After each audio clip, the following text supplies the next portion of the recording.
আওয়ামী লীগের প্রতি সহানুভূতিশীলদের সতর্ক করে অন্তর্বর্তী সরকারের উপদেষ্টা আসিফ মাহমুদ সজীব ভুঁইয়া বলেছেন, সতর্ক হয়ে যান, একটু অসতর্কতা পরের বার আপনাদের পতনের কারণ হতে পারে। জুলাইকে মেনে না নিয়ে বাংলাদেশে শান্তিতে থাকার সুযোগ নেই। আওয়ামী লীগ নিষিদ্ধ হওয়ার প্রক্রিয়া জুলাই জনতার। রোববার রাত 9:30টার দিকে নিজের ভেরিফাইড ফেসবুক অ্যাকাউন্টে দেওয়া এক স্ট্যাটাসে তিনি এসব কথা বলেন। স্ট্যাটাসে তিনি লিখেছেন, স্বাধীনতা অর্জনের চেয়ে রক্ষা করা কঠিন, এর চেয়ে কঠিন সত্য আর নেই। লড়াই যেন থামছেই না। রাজপথের লড়াইটা সামষ্টিক। জুলাইয়ের যোদ্ধাদের মিলনস্থলে পরিণত হওয়ায় এক ধরনের ভালো লাগার জায়গাও তৈরি করে। মাঝে মাঝে মনে হয় ছেড়ে দিয়ে চলে যাই রাজপথে।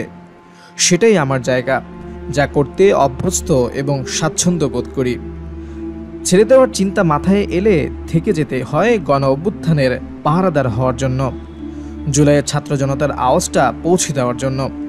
আমাদের এই লড়াইটা হয়তো দেখা যায় না, শোনা যায় না।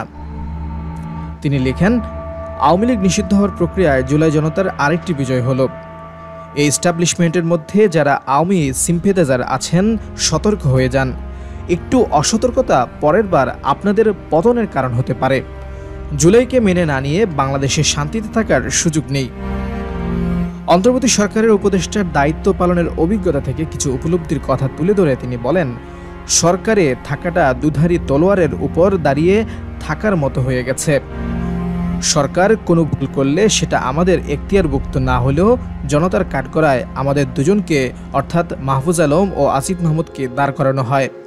আবার ছাত্র জনতা মাঠে নামলে রাষ্ট্রের ক্ষমতার ভার কেন্দ্রগুলো আমাদের সন্দেহের চোখে দেখে টার্গেট করে। এস্টাবলিশমেন্ট মনে করে এটা আমরা করাচ্ছি।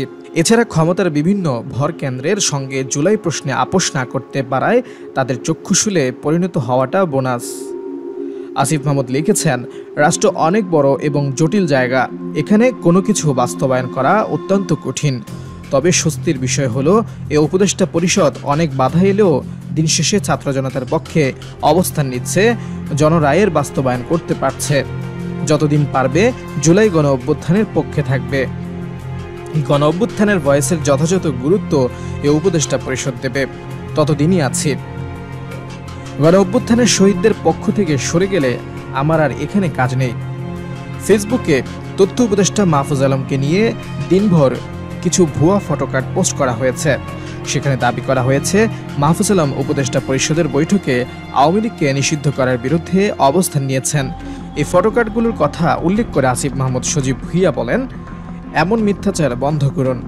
আপনার সঙ্গে কারো চিন্তাগত পার্থক্য থাকতেই পারে, সেটাকে নোংরা মিথ্যাচারের মাধ্যমে প্রকাশ করা উচিত নয়। তিনি বলেন, মাহফুজ আলম প্রথম থেকেই আওয়ামী লীগ নিষিদ্ধ করা এবং সর্বোৎকৃষ্ট পন্থা কী হতে পারে তা নিয়ে আর্গুমেন্ট করেছেন। বিস্তারিত বলতে গেলে গোপনীয়তার শপথ ভঙ্গ হতে পারে বলে এর বেশি আর কিছু লিখতে চাননি বলে স্ট্যাটাসে উল্লেখ করেন এই উপদেষ্টা।